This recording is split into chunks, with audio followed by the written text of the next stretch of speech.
Welcome to a video from thedigitallifestyle.com. In this video, I'm going to show you what's new in Korg Collection 6. So I've been doing these for a few years, so you can see my Korg Collection 4 and 5 videos. This is Collection 6, and what I'm going to show you is the 3 new synths that are in this collection. I'll mention what's in the collection already, but if you go to my Korg Collection 5, and I've got a full video on a detailed video on every one of the other synths in the collection, you can check that out as well. So this new collection, which was, for me, was a $99 upgrade from Korg Collection 5. I think it's $200 currently, if you've not got an upgrade. This new synths are the Korg Trinity, the 1995 workstation synth, the PS-3300, which is the huge, humongous polyphonic analog synthesis from 1977, and the SGX-2 Piano Module, which I think comes from the Nautilus synth. Those are the 3 new ones. Then included also in that are the ART 2600, which came out last year, which I've got a full detailed video on that one actually. The EP1 electric piano and the Vox Super Continental. Then in the collection from previous years, there's the Korg Prophecy, the Mini Korg, the Triton Extreme, the Triton, the M1, Wavestation, MS-20, Poly 6, Mono Poly, and there's an MDEX effects unit as well. Oh, and there's also the Electribe R and the Chaos pad as well. So there's quite a lot of synths, micro Korg, I think I said already, and there's a Mini Korg in there. So I think I've listed them all there. So there's quite a lot of synths in there for your money, and some of them I still use all the time. The newer ones like the 2600 are really good recreations. The older ones like the Mono Poly Poly 6, not quite as good as a recreation because they're older ones from the Legacy collection, but I still use them because they're very usable. I love the Wavestation as well. So in this video, just going to look at the 3. Now these are pretty new to me, some of these. I have a Korg Karma, which is based on the Korg Triton, and the Trinity is the predecessor to the Triton. So I released it in 1995. The Triton was a complete workstation, uses sample-based playback, sample synthesis-based playback, 32-note polyphony, 16-part multi-timbral. So it was a proper workstation. There are different versions of it, but it uses the 24 meg 48 kilohertz PCM waveforms, different to the ones that are in the Triton Karma. It's got filters, 12 and 24 dB octave resonant filters. We've got multiple LFOs with multiple stages. We'll have a look at that in a minute. Sorry, multiple envelopes with multiple stages and multiple LFOs as well. And there's 8 different effect processors in 5 inserts, 2 masters and 1 EQ on there, and it had a touchscreen as well. So it really was it was Korg's flagship of the day when it came out in '95, only replaced by the Triton years later. It had a 16-track sequencer in it as well, and it had a number of expansion boards that you could fit in it, including the MOS board, which is slightly different to the one I've got in my Karma, but the MOS board was great. That's MOS board's not in here. In here, we've got the main synthesis engine, obviously minus the sequencer as well. So you get those late 90s workstation type sounds, rich and interesting sounds, and still I found useful in modern days. We've got 2 modes with it. We've got combination. Let's just go look at some of the combinations first. Here's an overture one.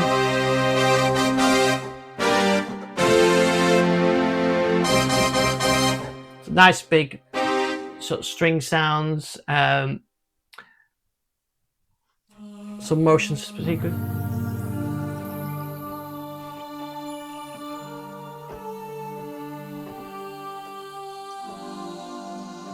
If you're familiar with the Triton or the Korg's workstations, you'll recognize those sounds straight away. Perhaps before I go into much of the sounds, let me just show you a bit about the plugin itself, and then we'll go back to the actual instrument. So it's VST audio units, what's in the door. There's a standalone version as well, which is what I'm demonstrating now. We've got this nice browser on there, which makes it easy to find patches. So you can go through the banks and you'll see all the factory banks are in there. There's some expansion banks in there, and user banks, or you can browse it that way, or you can go through and just get it by areas. So if you wanted a synth and you wanted to, let's have a bright synth, you can sort of combine those effects and you can get those on there. So it replicates the original with the keyboard. It replicates the ribbon controller, which you can see here. The joystick, just like the Karma minus the ribbon, and 2 switches there. These are all configurable via MIDI, so you can control these. So here you can see which CC controls. I've changed this ribbon controller to use CC 18. I think it defaulted to 16. And I've changed these switches as well, so that I can control it here from my multi-poly, which has got the chaos pad, and so I can control use that ribbon controller on there. And I'm using the two of the mod controls to control these switches as well. So, and of course I've got the pitch and the mod wheel as well on there. So it makes it nice and flexible. You can map all that and you control that. You've got all your MIDI controls. You've got user scales as well. Your tempo syncing and DAC sim. So this is simulating the digital audio converters, and you can see you can output gain and so on. It's quite interesting there. And you've got all these. You can control that after touch on or off as well.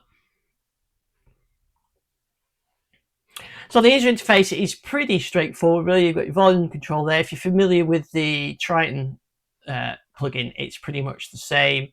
Your MIDI setups up here. And then in Combi mode, you've got all the different layers we've got there. I think we've got 8 layers on there per patch. And in program mode, you've got the individual programs. And so if you do some programming, it's nice and easy to do through here. But it's really fairly easy through Combi mode. You can just select them on a tab on here. So let's demonstrate a couple of more presets, and then we'll look at some of the sound editing options.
So that's just a few of the Combi browser ones. Let's just go to, if you want to listen to sort of the bread and butter type sounds, let's listen to the acoustic piano. It does sound very much like the Triumph one. I know some people, in fact a lot of people, prefer the sound of the Trinity. It's a bit of a darker sound than the Triumph. I actually would say the piano is probably better than the stock one on the Karma. We were thinking about it, but it's been a while since I played my Karma. Here you can see a typical sort of synth sound. That's a nice vector synthesizing sound.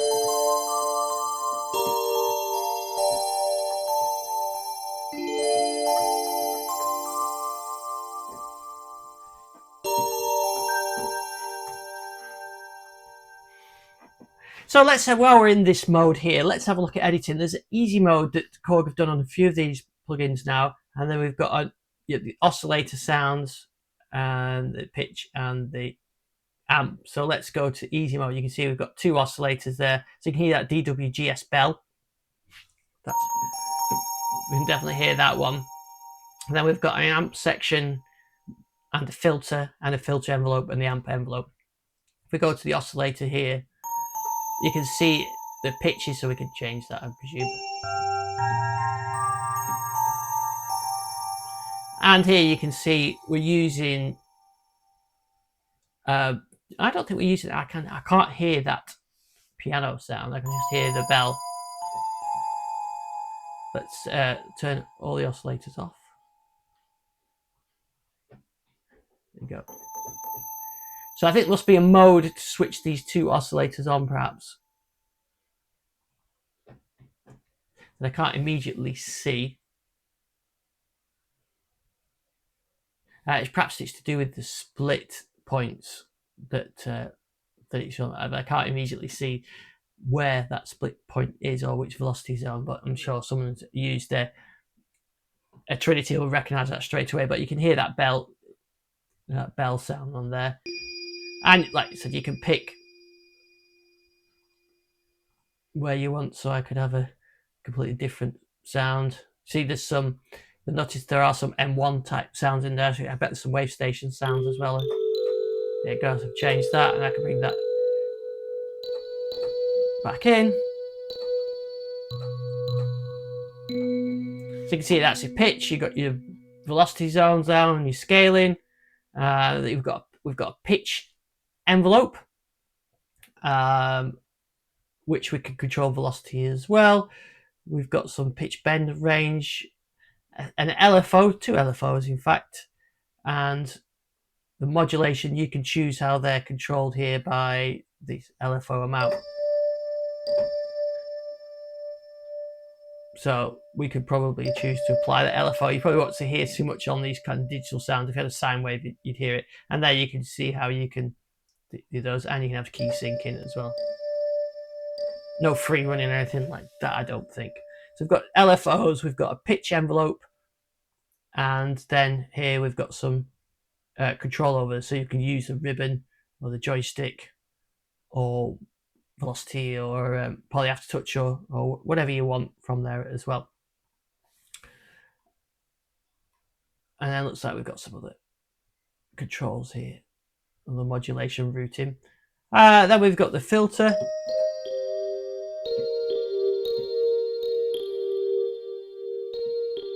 We've got there's two filters that you can have in parallel or serial, which is definitely more advanced than I think than the Trine. I don't remember having two, but it could be wrong. I've not played mine for a little bit. And we've got the two filters there, and we have got resonance on it. Actually, I think the filters sound quite nice on this. and we've got high pass, band pass, and I guess that's band reject, isn't it? So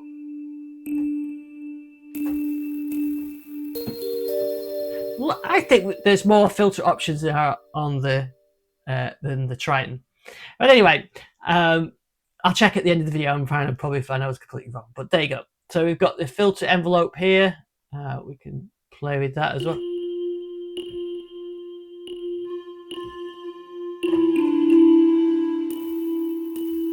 Yeah, so we've got filter envelopes for both as well, and we've got Oscillator 2's filters identical. LFOs on those as well, and I guess in here is where we can affect that as well.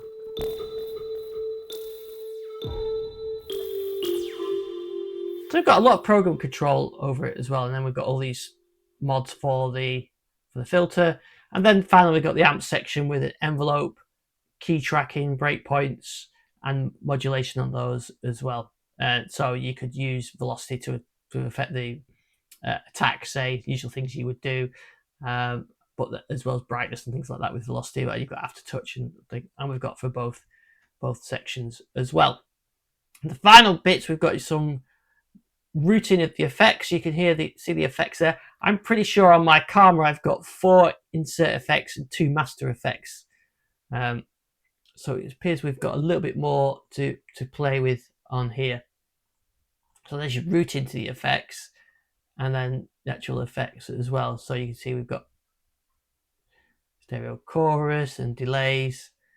I don't remember shimmer being on there. So whether Korg have enhanced these to give you a few extra effects, it wouldn't surprise me if they've enhanced that. So if you've got a Trinity and you see those, I'm not sure where they've come from, that's probably because they've enhanced it. So we've got 2 insert effects and a master so we've got multiple, 8 insert effects and a master effects as well. So in all, it's a pretty rich and flexible synth.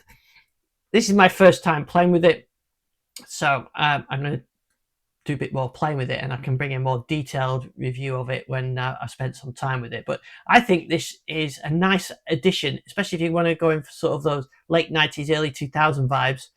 You've got those presets in there, and usually on the Korg sets you can import them as well. So I haven't checked on this, but usually you can import them. Oh, we've got some preview options as well, and different types of previews as well. So I think it's a really nice addition to the Korg Collection 6. So next, let's have a look at the Korg PS-3300. I've done a full version video of this, so about 30 minutes long on the YouTube channel, so please check that out. I'm just going to give you the brief highlights on this part of the video. So the PS-3300 is a 1977 polyphonic synth from Korg. Only made 50 of them, although they have recreated them. I think they're about 11 grand or something if you want to buy one of them. It's a fully polyphonic synth. That's what makes this unique. So 48 note polyphony. It's because it's got multi-oscillators, multi-filters, multi-LFOs, and it's got 48 oscillators, 48 filters, and 48 envelopes, and so on. So it's a really mammoth synth. It creates some pretty unique sounds. And they've done a great job recreating it here. Created by the Korg R&D team in California that created the 2600, the ARC 2600 recreation. And if you're familiar with that, the user interface is very familiar on this. It's semi-modular, so which means that you can program it here by the controls on the front panel, and you can do some patching as well. It's got 3 separate effects and a reverb as well. Full mod matrix, everything can modify something else. MIDI learn, MIDI control, and it's an amazing sound synth. So let's give you some examples. Right, so let me just play a few sounds of it before I delve into the architecture.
So just heard a couple of examples there. There's a lot to play with there, and I really recommend you getting the trial version of this and having a play with it as well.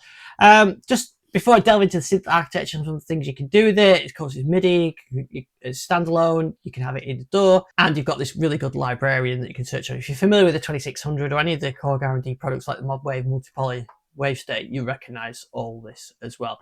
It's actually quite easy to get into programming. I've done a couple already just from playing sort of an hour with it. So let's have a look at the architecture now. So we've got three distinct separates, or actually three complete separate synths. Then we've got a mixer section and some modulation sections over here as well, and there's your tuning. We've got three effects sections and a reverb, a mod matrix where everything can modulate everything else, and some MIDI mapping as well. Okay, so here's an init program, and here where you can see, let's just focus on just one of these sections for now. Here's your generator. Say I picked PWM and I can turn that intensity, and then here's frequency modulation. And you can externally control this, which means you can patch it from something else. You can get to FM territories with it as well. We've got a filter. So then here you've got a filter with peak as well. You've got two filter modes. You've got a 3300 filter and MS-20. MS-20 is a much harder, aggressive, more resonance filter. And then you've got an envelope section in this. There isn't a separate, as far as I've seen yet, a separate envelope for the filter, but it's very easy to wire one of those up. You can say, I want the trigger output from the keyboard. Let's turn that on to trigger an envelope. Here's our envelope, and we can say the output of this envelope adjusts the frequency. So if I turn that attack back down again, turn the filter off, you can hear, so I've got a delay there as well.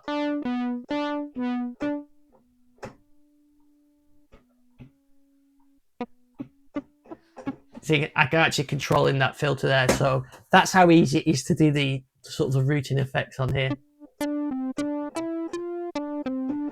And then we've got a resonator, which is like a bandpass filter, I think. Let's just show you. And we've got some modulators here. We've got, actually I'm using an external one here, but we've got one here which we can use for filter, say frequency. And I'm sort of into bell-like territories there, where I'm starting doing some FM using that LFO there. But we've got two of these LFOs as well, which we can then patch to use for something else if we wanted.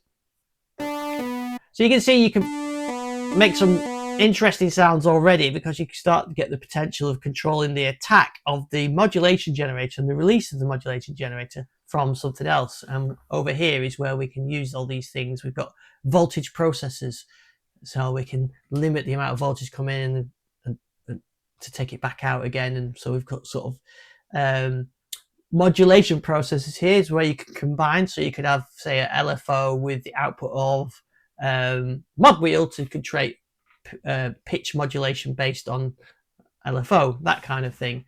So if you play with the 2600, you'll recognize this straight away, or any modular synth really.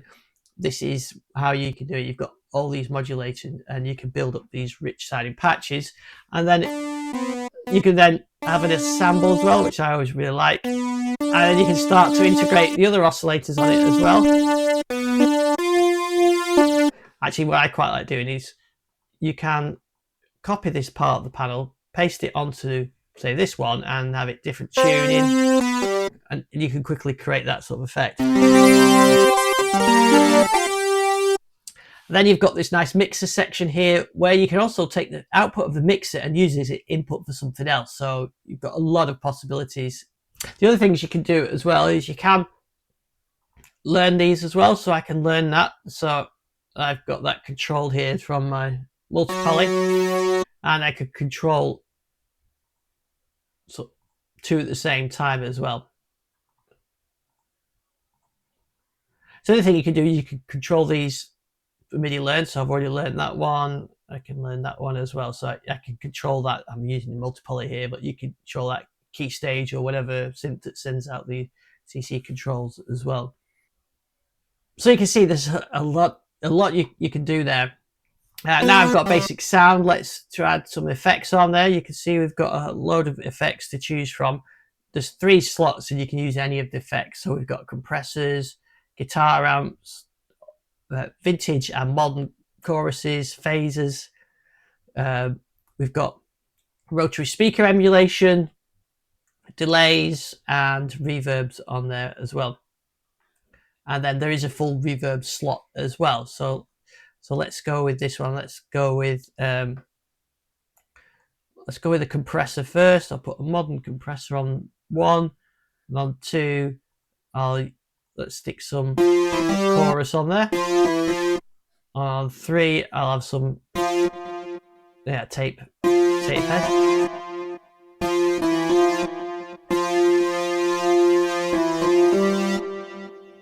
And then I can add some reverb as well.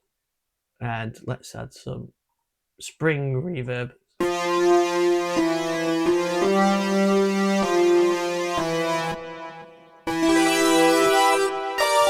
Or we could send in a shimmer reverb.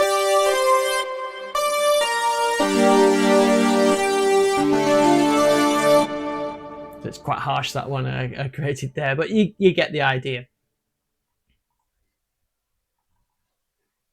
In fact, one I made earlier.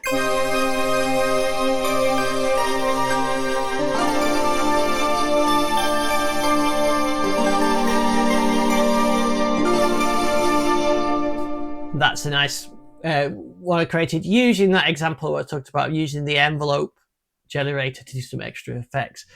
But you've heard the presets. There's loads of them. It's a really great synth. If you want to know more about this, please check out my other video where I've gone into detail. Right, let's have a look at the next synth, which is the piano. So this is multiple acoustic pianos. It's in the Korg Collection. I think it was on the Kronos or the Nautilus that this actually came from. Very similar in design and layout to the electric piano EP1 that was in Korg Collection 5. So again, you've got the piano, you've got 3 effects sections and a reverb, a mod matrix, and MIDI map as well. Here are some of the models that are in there. So you can see we've got German pianos, we've got Italian pianos, Japanese, and then upright pianos as well.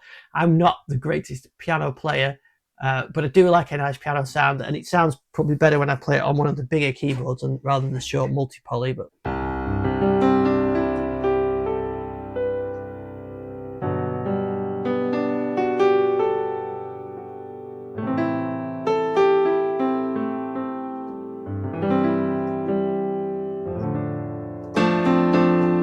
nice sounding piano. You've got some effects here. You've got volume, the panning, I like the sort of stereo perspective. Player versus audience. A bit of a wider field, so you sat further back. And yeah, you've got other parameters like the lid time, the release time, and so on. I can show you one of the other ones. That's the German one. Let's look at the Italian piano.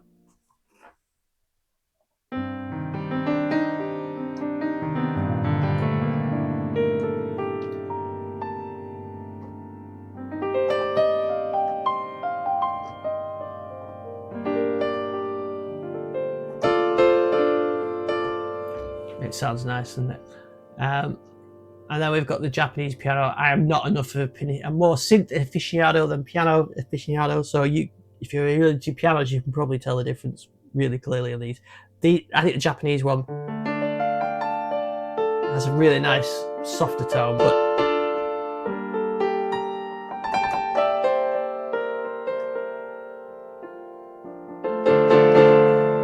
really nice piano.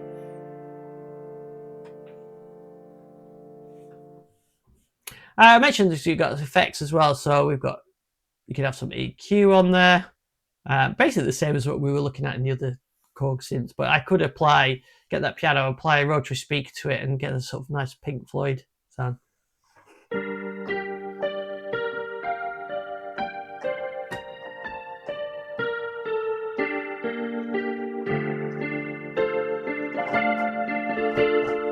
I've always been a big fan of that type of sound, but you get the idea. You can see you've got all the other ones, chorus and flanges, and even the Poly 6 ensemble.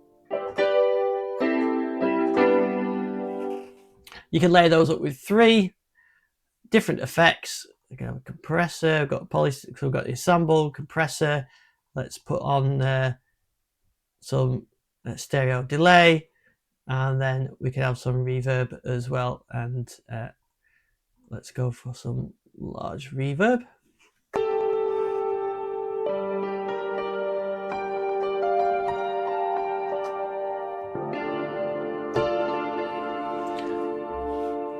All this is controllable as well, so I should be able to do the balance on this.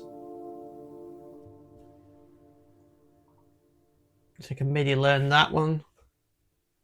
Okay, so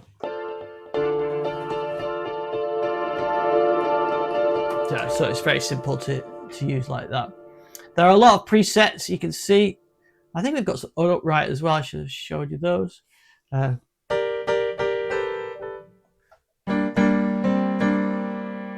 There is a small grand stage as well. So you see you've got upright, and then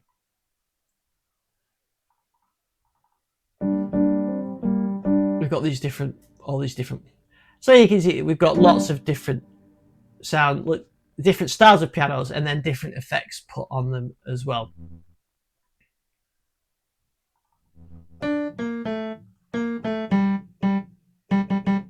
And I can hear not just the piano sound, you can hear the actual key, the hammer in the background, or you can pick that up through the headphones.